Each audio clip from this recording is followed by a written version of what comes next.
Bienvenidos a un episodio más del Secadero. En esta oportunidad nuevamente el ingeniero Alga con nosotros. Gracias. A dar un poco de cátedra. Vamos a hablar hoy de la importancia que tiene la iluminación en los cultivos. ¿Qué es un PPFD? ¿Por qué es tan importante? Vamos a ir tocando los puntos de a poquito. Bien. Bienvenido. Gracias, hermano. Gracias por el Un espacio. placer, por y favor. a quienes nos presten su oído en diferido. Perfecto. Muchas gracias también. También muchas gracias a todos los que nos ven, a todos los que nos acompañan. Gracias a los chicos de Jaimut también que estamos haciendo pilchita. ¿Cuál es la importancia de la iluminación en el cultivo de cannabis hoy día? Y con todos los avances que tenemos, ¿cuáles son los pros, cuáles son los contras? Bueno, la luz como factor de crecimiento y desarrollo, digamos, es uno de los pilares fundamentales para que estos dos procesos ocurran dentro de la planta, tanto el crecimiento como el desarrollo. Y la luz es un concepto bastante amplio, digamos, entonces hay que analizar varias dimensiones de lo que es la luz porque influye de diferentes formas en la fisiología de la planta, tanto para su crecimiento como para su desarrollo, que son dos procesos distintos.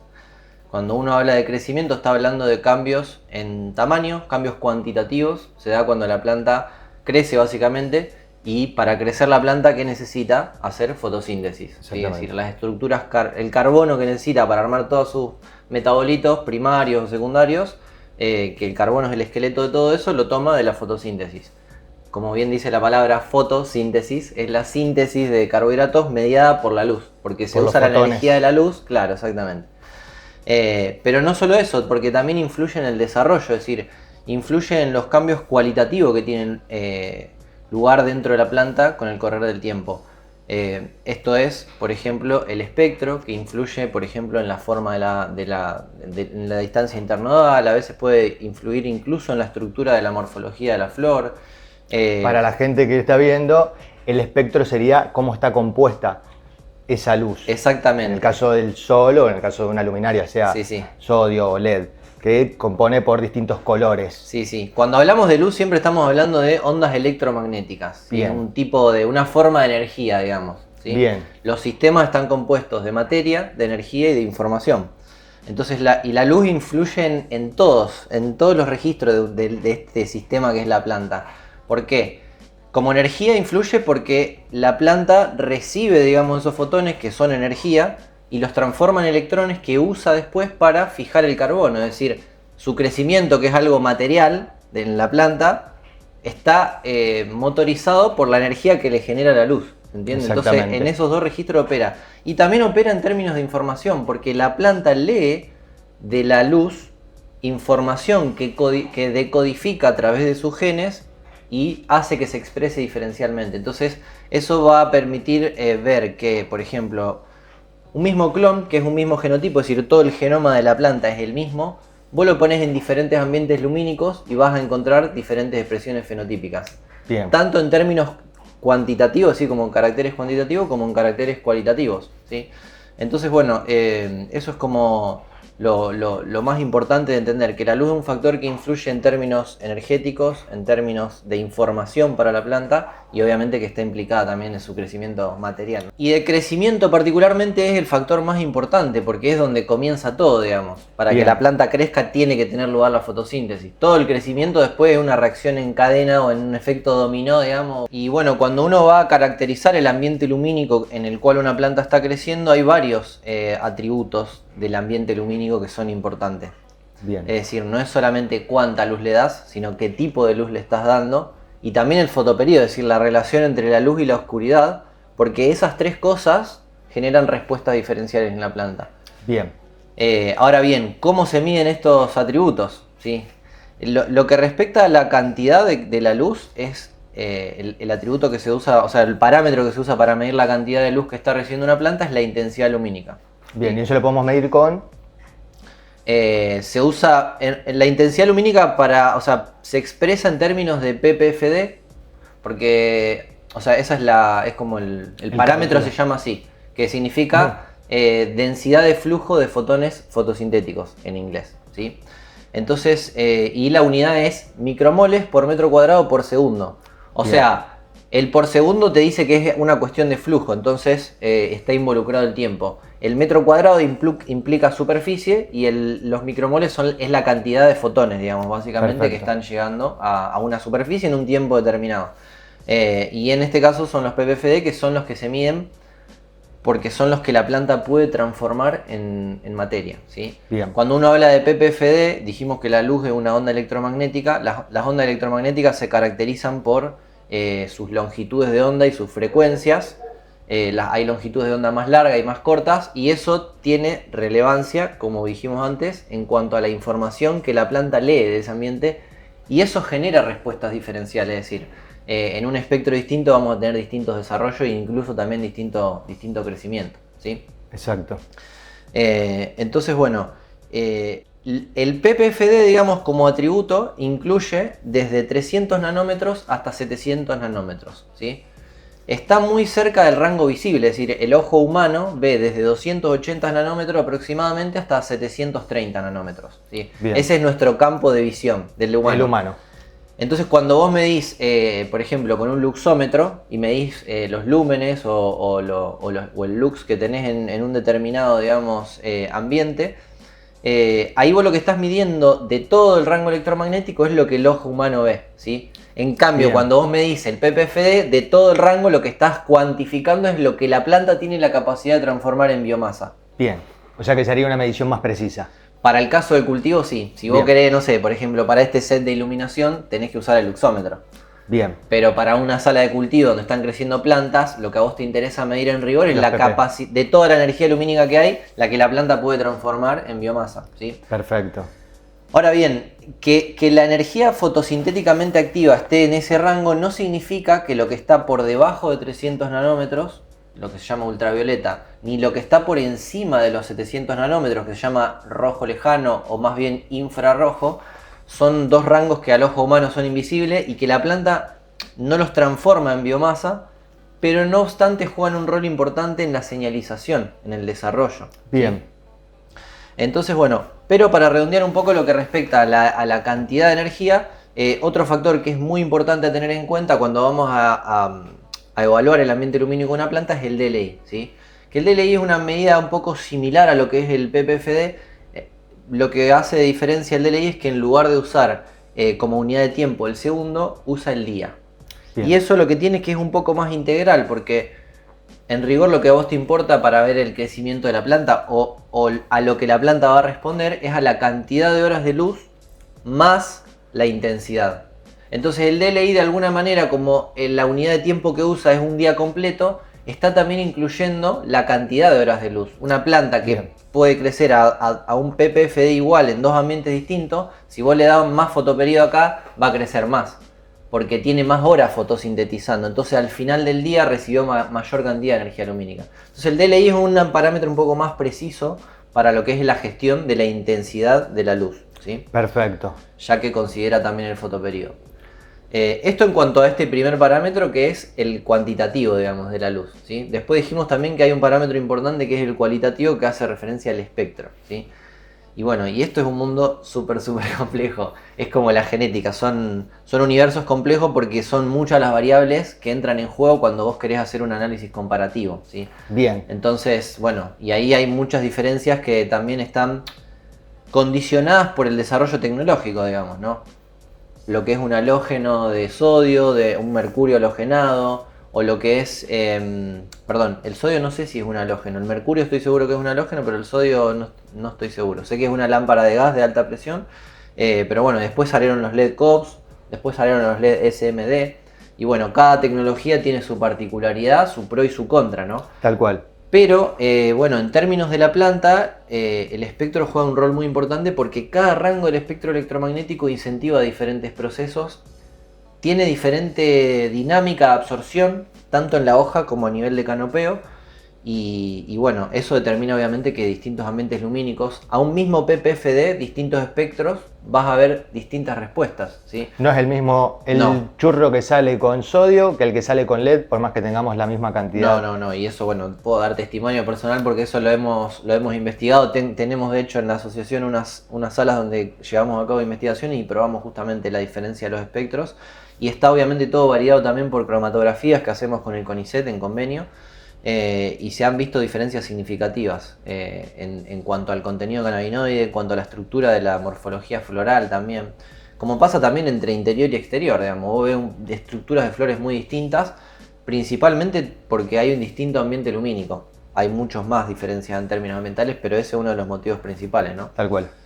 Entonces, bueno, de esa manera es que el espectro influye en este proceso de la planta que se llama fotomorfogénesis. ¿Sí? La cantidad de la luz, el DLI o los PPFD, influyen en la fotosíntesis. El espectro influye en la fotomorfogénesis, en la generación de la forma de la planta mediada por la luz, como señal, como información. Y eso obviamente que es complejo porque el espectro puede ser tener millones de espectros posibles. Para jugar, digamos. claro. Sobre todo con el desarrollo de los SMD que permiten ahora combinar chips de distintos espectros, entonces se pueden hacer espectros muy personalizados. Pero bueno, en términos generales sí hay diferencias bien marcadas entre tecnologías como el sodio y el mercurio y los LED. Eso sí es algo que está muy marcado y en favor de los sodios en términos del desarrollo, digo yo. Porque tienen un espectro mucho más completo y hay rangos del espectro electromagnético que están por debajo de los 300 nanómetros, que son el ultravioleta, y por encima de los 700, que son el infrarrojo, y los sodios llegan a emitir hasta 2000 nanómetros de longitud. Son longitudes de onda súper largas, que si bien no son fotosintéticamente activas, sí son fotobiológicamente activas. Están ahí cumpliendo una función. Están ahí cumpliendo una función. Y en lo personal también veo que en términos fisiológicos al cultivo le ayuda mucho en la transpiración, los sodios y los mercurios, porque al tener alta proporción de rojo lejano e infrarrojo, esas porciones del rango electromagnético tienen mucha más absorbancia. Entonces se absorbe mucho más y se transforma mucho más en calor, ¿sí? Bien. Eso implica que la planta, en un ambiente que a nivel macroambiente tiene una temperatura X, quizás la temperatura de la hoja está 1 o 2 grados por encima, porque está absorbiendo ese infrarrojo. Eso genera que la tasa transpiratoria muchas veces sea muy buena en las plantas que están creciendo en esos ambientes. Yo en mi caso personal, sobre todo en el invierno, es que se ve mucho esa diferencia de crecimiento. Cuando vos las ves crecer, tanto vegetar como florar, abajo de un sodio versus un LED, a la misma temperatura, a la misma humedad relativa, a la misma PPFD, o sea, a la misma intensidad, igualmente en los sodios se ve mayor tasa de crecimiento, a veces mejor engorde incluso. Eso te iba a preguntar. Si tal vez, porque he escuchado que los espectros más azules, los blancos más fríos, ayudan mucho más al tema de la vegetación. Pero vos me estás diciendo justamente que el sodio de punta a punta va joya. Sí, en realidad más que ayudar, generan diferencias. Vos la podés usar a favor o en contra, porque claro, por ejemplo, el azul es un rango del espectro que genera como señal en la planta el acortamiento de los entrenudos. Es el que se absorbe más arriba y más fácil. Entonces, cuando una hoja recibe azul, interpreta que está recibiendo buena calidad de luz. Eso le implica a la hoja que destina más recursos a crecer en superficie y menos a crecer en longitud. Bien. Porque si llegase la señal de que está llegando poca luz, se estira la planta.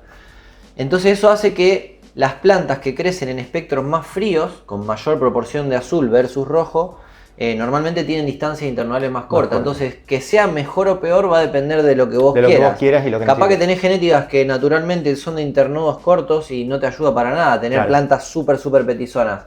Y ahí te conviene vegetarlas con sodio. Ahora, por ahí tenés otras genéticas que son de distancias internales altísimas y se te tocan el techo de la carpa y bueno, ahí capaz que estaría buenísimo que pruebes vegetar con espectros más fríos. O un mercurio o un LED que tenga un espectro más frío, digamos, de menor temperatura. Excelente.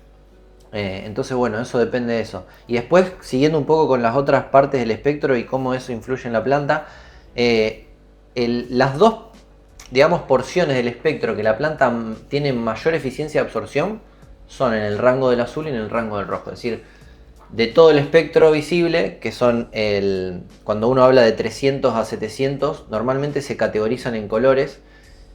Obviamente que esta categorización es arbitraria y está hecha en función del ser humano, digamos, de nuestra percepción y es para nuestro entendimiento. En la realidad es un continuo que no es que empieza acá el verde y después de este nanómetro empieza el rojo, es un continuo, digamos, ¿no? Pero bueno, de 400 a 500 son los azules. Bien. De 500 a 600 son los verdes y de 600 a 700 son los rojos. En el rango de 400 a 500 y de 600 a 700, es decir, el rango del azul y el rango del rojo, es donde la planta tiene mayor absorbancia. Es decir, es donde mayor captura esos fotones y los puede usar para fotosintetizar, para generar biomasa. Pero eso no significa que el verde no lo fotosintetice. Claro, y ahí todos los que tienen la luz verde en las salas a la noche, agarrándose ahora la cabeza. Claro, la luz verde también la planta la toma como una señal de luz y la transforma en biomasa. Entonces, sí, en algún momento, no sé por qué, se empezó a correr este rumor de que la luz verde durante la noche no le influía en el desarrollo de la planta. La tenía para cuando iban, para no molestar tanto, era una cosa así. En las plantas de día corto es muy importante, el cannabis es una planta de día corto en términos de respuesta al fotoperiodo, que es algo que después vamos a hablar, es muy importante que no se interrumpa el periodo de oscuridad. Y cualquier mínima señal la planta lo interpreta como algo de luz. Y eso, la planta tiene blanco y negro. En términos de fotoperiodo, después lo vamos a ver que la planta tiene dos modos nada más. Porque está mediado por una fitocromo que tiene dos formas, digamos, nomás. Entonces, bueno, el rojo y el azul son los dos que más absorben. Dijimos, el azul genera distancias internodales cortos y el rojo más bien incentiva el alargue de los internudos. ¿Sí? Es decir, cuando vos tenés mayor proporción de rojo y de rojos lejanos, las estructuras de las plantas tienden a ser más largas. Pero, como te digo antes, genera más calor en la hoja y eso muchas veces es favorable en términos de la transpiración de la planta. Va a tener más absorción, por lo tanto va a tener mejor disponibilidad de agua y dinámica del agua y mejor disponibilidad de nutrientes. Así que bueno, y después el verde y el infrarrojo también tienen funciones importantes, incluso el ultravioleta. El verde también es fotosintéticamente activo y particularmente hay un estudio muy interesante que hizo Bruce Bugbee, que es un investigador muy conocido de Estados Unidos, en el que, o no me acuerdo si él lo hizo o lo compartió, pero yo encontré, digamos, esa investigación a través de sus difusiones, que él investigaron cómo se absorbe los distintos rangos de la luz dentro del folíolo de la hoja. El rojo y el azul se absorben bien en la capa superior de la lámina, y el rojo lejano y el verde penetran. Es decir, se ve que absorben en todo el rango. Y no solo absorben, sino que siguen hacia abajo. Atraviesa. Entonces, la función principal del rojo lejano y del verde es que ayudan al crecimiento de las partes bajas del canopeo. Donde no llegan los rojos y los azules que se absorben arriba, llegan esos espectros. Y por eso también se ven desarrollos y crecimiento diferencial en la parte de arriba de la planta que en la de abajo. Porque el ambiente lumínico es distinto. Por más que estén en el mismo lugar, a nivel microambiente, arriba tiene un espectro y si vos pones el espectrómetro abajo vas a ver que tu proporción de verde y de rojo lejano aumenta respecto de la de rojo y azul. Y eso hace que los pecíolos de abajo sean más largos, que los cogollos crezcan menos, que tengan más distancia internodal entre un coco y otro, ¿sí? Eso se traduce de esa manera. Y después, bueno, tenemos lo que es el infrarrojo, que es lo que está por encima de los 700 nanómetros, que también alarga mucho la distancia internodal. Y el ultravioleta, que está entre los 280 nanómetros y los 400 nanómetros, genera en la planta la respuesta de mayor síntesis de resina y de terpenos y de cannabinoides en general. Porque una de las funciones evolutivas de estos metabolitos secundarios es justamente protegerse contra esos espectros de luz. Por ende, uno lo puede usar en términos de desarrollo. Bien. Para mejorar eso.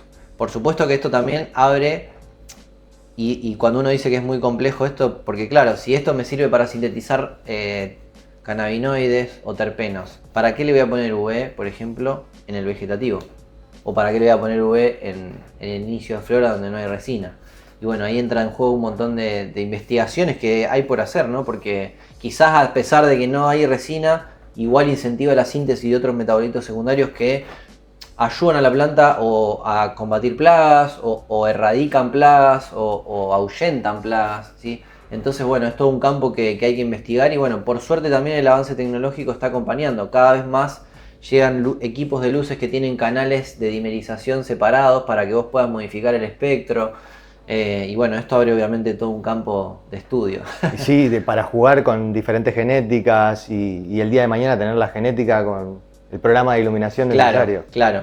Y bueno, Iván empezó a trabajar con el tema del superciclo y a hackear la planta y de repente la muerte del 1212 empieza a revelar mutaciones y cosas, bueno, hemos visto. Bueno, sí, ese es el tercer parámetro al que justo todavía no habíamos entrado, que es el del fotoperíodo, porque estábamos hablando de la cantidad o de la intensidad, más precisamente, de los espectros, o PPFD y DLI. Después hablamos de la calidad, que son los espectros, básicamente, o la cualidad más precisamente.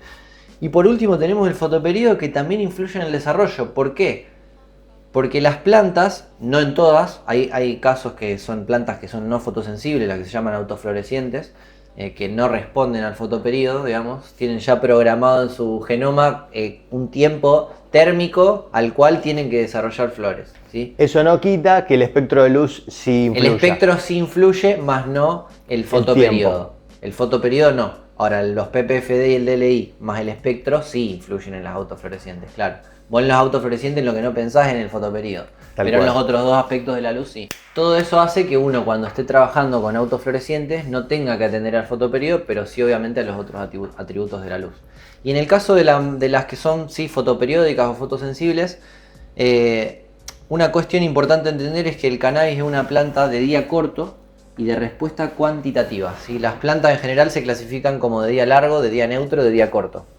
Las plantas de día largo florecen cuando las horas de luz se alargan, las plantas de día neutro florecen independientemente de ello, y las de día corto cuando los días se acortan. El cannabis es una planta de día corto. A su vez, las respuestas al fotoperíodo se clasifican en dos tipos. Hay especies que tienen respuestas cualitativas y hay especies que tienen respuestas cuantitativas. Las especies de respuestas cualitativas, básicamente, si el fotoperíodo es tal, florecen y si no, no. Si es blanco-negro. Bien. En cambio, las especies que tienen respuesta cuantitativa, como el caso del cannabis concretamente, dependiendo del largo de las horas de luz y de oscuridad, va a aflorar más o menos rápido. Se va a desarrollar más o menos rápido, ¿sí? En el caso del vegetativo, obviamente que el fotoperíodo te influye más en el crecimiento que en el desarrollo, porque cuando la planta está por encima del umbral fotoperiódico, va a estar siempre vegetando. O sea, ¿te afecta en términos de tiempo el fotoperíodo? Sí, porque el fotoperíodo influye en el DLI y el DLI influye en el crecimiento. Entonces va a crecer más o menos rápido de acuerdo a ello. Pero no te influye en la tasa de desarrollo, como sí lo hace en la floración. Y esta respuesta es de tipo cuantitativa en el sentido de que cuanto más corto es el fotoperíodo, más rápido se da ese desarrollo floral, ¿sí? Entonces, este es un fenómeno que se llama respuesta de tipo cuantitativa. Y una cuestión importante también a entender es que hay mucha diferencia entre distintos genotipos, entre distintas variedades, entre distintos cultivares, ¿sí? Es decir, la fotosensibilidad, es decir, cuánto se modifica el desarrollo por cada modificación del fotoperíodo, ese es un concepto que se llama fotosensibilidad, depende de cada genotipo. Hay genotipos que son muy fotosensibles y hay genotipos que son menos fotosensibles, ¿sí? Bien. Es decir, hay variedades que vos en 13 horas y en 12 horas te lleva más o menos la misma cantidad de días a florar. Y hay variedades que en 12 horas versus 13 horas capaz que se te alarga una semana la floración. Bien. Hay distinta fotosensibilidad, distinta sensibilidad al cambio. Y a su vez, un parámetro muy importante en cuanto a la respuesta al fotoperíodo es lo que se llama el umbral fotoperiódico, ¿sí? El umbral fotoperiódico vendría a ser ese punto del fotoperíodo por encima del cual la planta va a vegetar y por debajo del cual la planta va a florecer. ¿Sí? Es decir, si tiene menos de esas horas, florece, si tiene más, va a vegetar. Y este punto también cambia entre los genotipos, ¿sí? En general, en casi todos los cultivares, de acuerdo a la bibliografía que yo leí, digamos, más o menos está siempre entre 13 y 14 horas el fotoperíodo umbral. ¿Qué quiere decir esto? Casi todos los genotipos con más de 14 horas vegetan y casi todos los genotipos con menos de 13 van a florar. Después en el medio depende ¿Independiente de las horas de oscuridad? Bueno, pará. Esto, claro, no independientemente de las horas de oscuridad. Hablando de uno en la 24 horas. normalidad Hablando de las asume 24 que son horas. 24 horas y que la hora de oscuridad Perdón, sí, siempre sí, está sí. correspondida de manera fija a las Claro, horas de luz. Sí, el sol no. Si vos pensás por fuera de esa lógica, como esto que planteó Iván, nuestro amigo de la Huerta del Diablo, ahí ya se abre otro juego, justamente porque es todo un campo, ¿no?, de Claro, investigación. A ver pero cómo- hasta tanto era 13, 14 horas máximo de tolerancia. Claro, para que flore. Yo lo he ensayado con los genotipos que tenemos en nuestro trabajo y tenemos muchos clones y la verdad es que en más de 40 clones, con 13 horas de luz casi todos floran bien. Algunos, capaz que en nuestro caso, de 40 hubo 4 o 5 que no desarrollaron bien con 13 horas. Es decir, se veía como que la planta avanzaba, pero parecía como que vegetaba y floraba al mismo tiempo. Como que nunca terminaba, no engordaba. Y claro, llevaba 8 o 9 semanas y la planta estaba sin terminar, digamos. Entonces, en esos casos, lo que uno puede interpretar de ese testimonio es que probablemente esos genotipos tenían un umbral fotoperiódico muy cerca de las 13 horas. Entonces, cuando vos te acercás mucho, por más que estés por debajo, el desarrollo obviamente que no llega a ser suficiente para el engorde de la flor y todo lo que tiene que suceder en términos fisiológicos y lo que eso requiere como señal, digamos, ¿no? Claro. Entonces, bueno, sucede eso, que vos podés ir a un... De hecho, mi investigación con el fotoperiodo nació de una necesidad. En nuestro diseño yo tenía poca intensidad de luz por unidad de superficie en una sala de espacio abierto, teníamos 280 watts por metro cuadrado, en un espacio abierto es poco, y en búsqueda de poder aumentar la intensidad, limitado por el formato, porque eran quantum boards, que vos si los acercás mucho perdés distribución, digamos, de luz. Claro. Entonces, limitado por el formato, empecé a buscarle la vuelta tratando de subir el DLI subiendo el fotoperiodo. Pero claro, tenía que ver cuánto podía subir el DLI sin que eso me comprometa el desarrollo. Claro. Porque si yo por tener más crecimiento dificulto el desarrollo, no me sirve de nada ese mayor crecimiento. Porque es biomasa que va a estar en hoja o en tallo. Yo necesito que el crecimiento esté bien dirigido, que la diferenciación de la biomasa sea a los metabolitos secundarios que yo quiero, y para eso, que eso suceda, justamente algunos genotipos requieren de un poco más de horas de oscuridad. Pero bueno, mi investigación en ese campo nació básicamente de esa necesidad. Bueno, si uno puede aportar desde dentro de la propia academia a evidencia, que obviamente abre nuevas posibilidades, nuevas Sí, con puertas, lo y que no solo en implica, cannabis, aparte. porque la verdad que esto trasciende a lo que es la especie de cannabis. Uno lo puede empezar a ensayar. Si en cannabis rinde este tamaño de flor y tienes esa cantidad de tricoma y de resina, ¿por qué no puedo esperar que en una frutilla o en un tomate vea esos crecimientos superiores también? Tal cual. Entonces, bueno, es todo un campo nuevo a investigar. Bien. Estrategias en base a la luz, plantas, podas. Bien, sí, bueno, podemos hablar un poquito de la gestión de estos parámetros que estuvimos hablando. En cuanto a la intensidad de luz, obviamente que la planta tiene distinta capacidad de procesar la luz de acuerdo al estadio. Los ppfD, como habíamos dicho, la unidad era micromoles por metro cuadrado por segundo. Y siempre hay que tener en cuenta que uno habla de rangos, porque no podés hablar de un valor óptimo. O sea, y habla de rangos porque distintos genotipos van a tener distinto óptimo, y muchas veces los otros parámetros del ambiente te condicionan. La luz particularmente es un factor que reoptimiza los otros parámetros. Es decir, si vos tenés mucha intensidad de luz, sí o sí la planta va a necesitar más agua, sí o sí te va a pedir un poco más de temperatura para poder capitalizar esa luz. Entonces es como que siempre se piensa todo de manera integral. Claro. Entonces, bueno, en ese sentido, uno da recomendaciones, pero bueno, siempre hay que tener en cuenta eso. Se considera el todo, ¿no? Pero bueno, si todo el resto de los parámetros en términos generales están optimizados, la intensidad lumínica, por ejemplo, para una plántula, cuando estás arrancando de semilla, o para un clon que está en estadio enraizado, entre 100 y 150 micromoles por metro cuadrado por segundo, que es una intensidad bastante baja, está súper bien.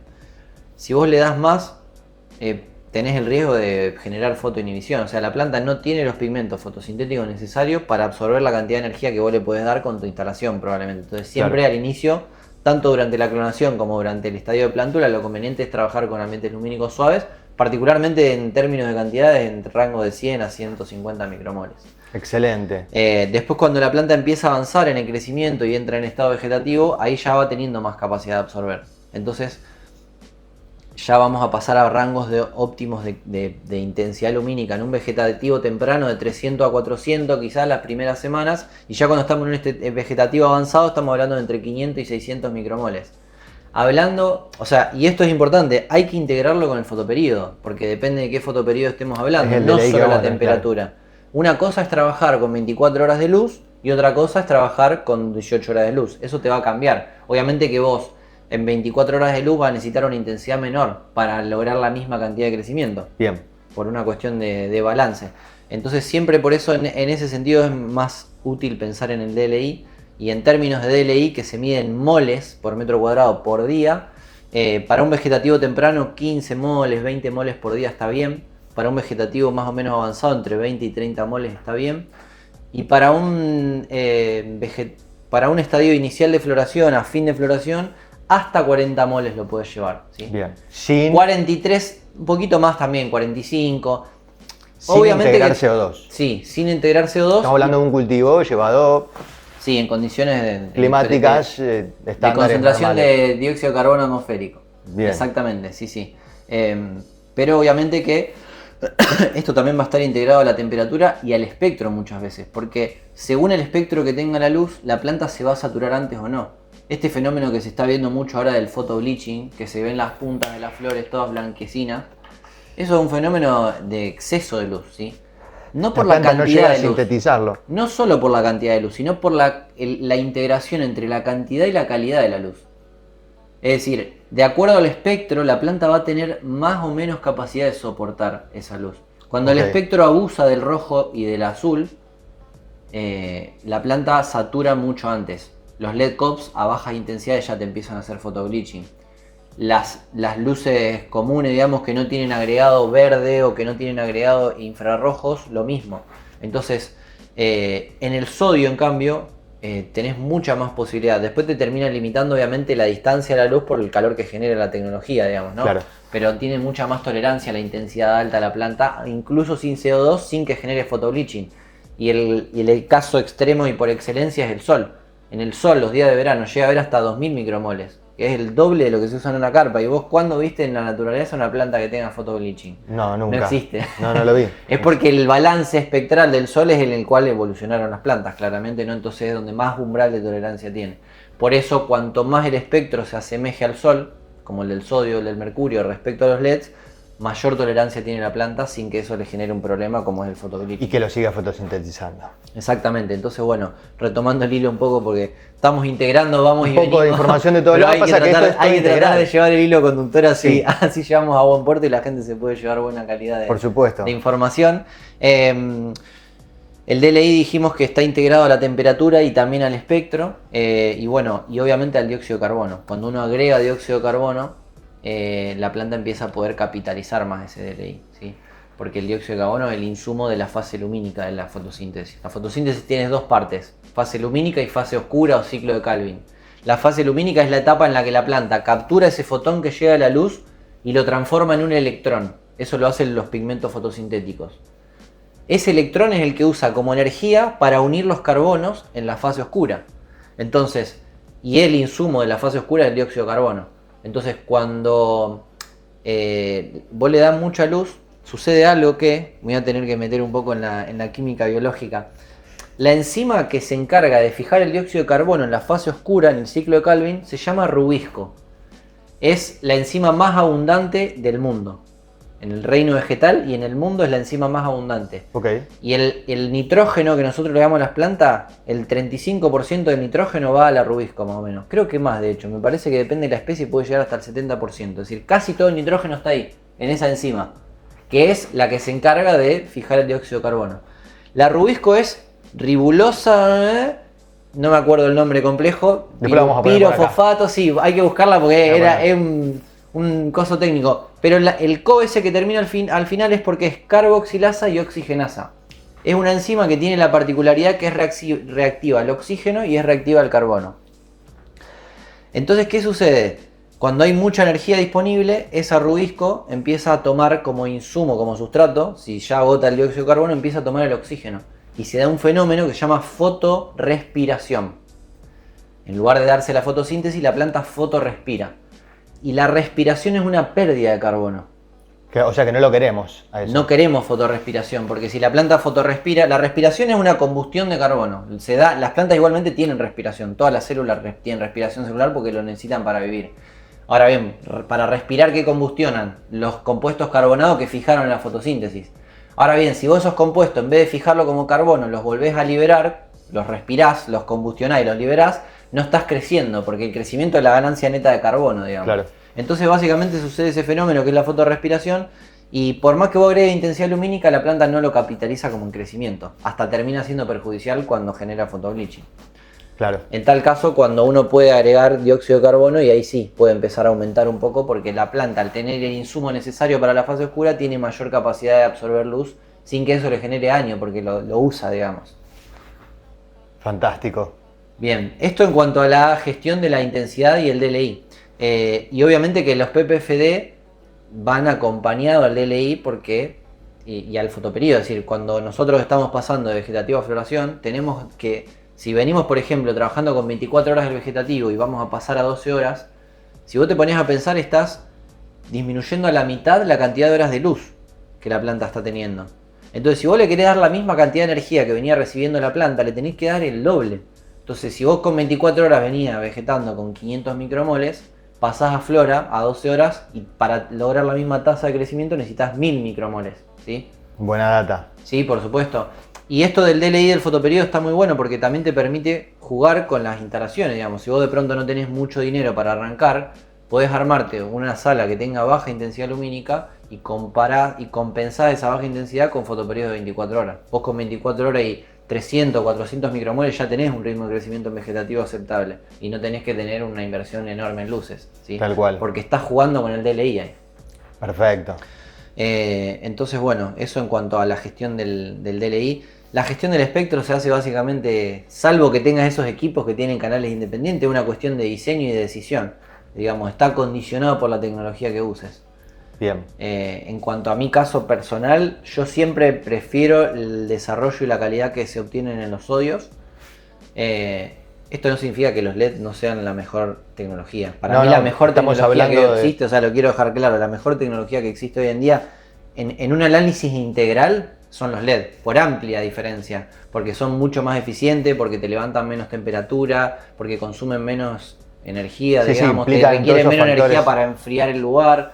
Eso hace que obviamente en el balance sean mejor tecnología que los sodios. Ahora bien, vos me preguntás a mí, si solo tuvieses que pensar en la calidad de lo que obtenés al final del proceso, si yo tuviese que cultivarme a mí mismo y no pensar en los costos que ello implicaría porque no tuviese un problema de dinero, yo cultivaría solo sodios, ¿sí? Es lo que haría.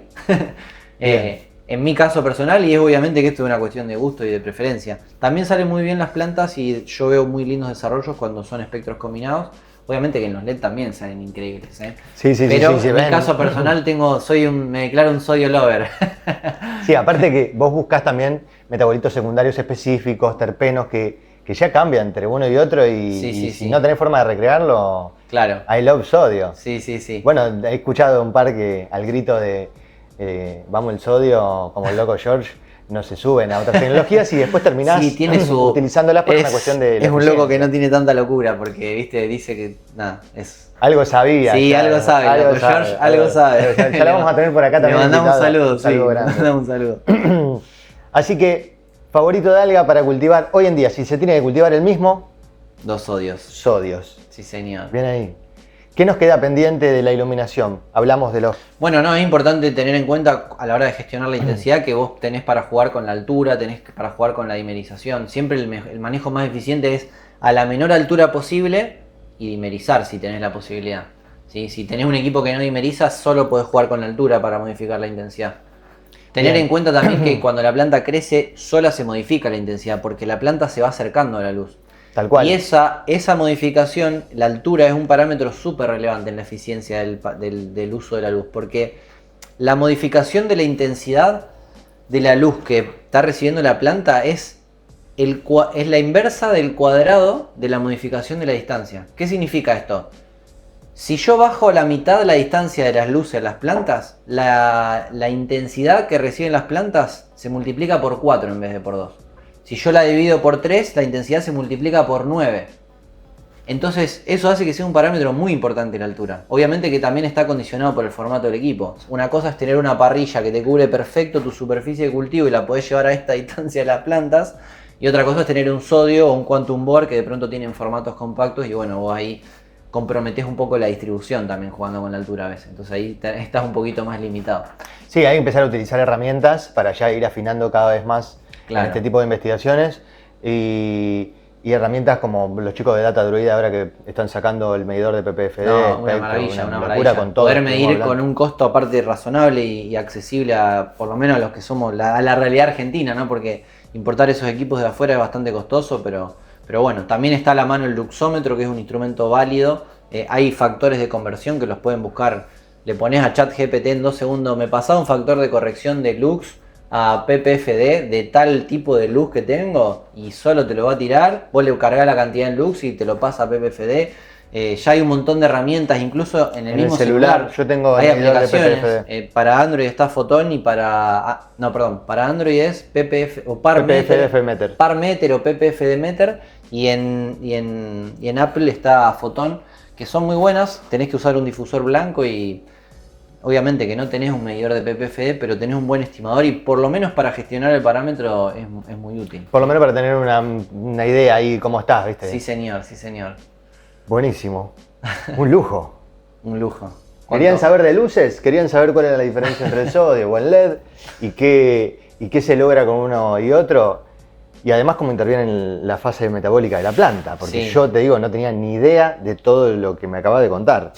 Así que es data exquisita. Me alegro, me alegro. Ojalá que así la valoren y la disfruten también nuestros interlocutores. Nos dejan acá sus comentarios, se suscriben. Siempre que los leo nos con amor y siguen. me río mucho también. de Me lo que encanta, ponen. sí. Yo a todos les pongo gracias por comentar y aparte hay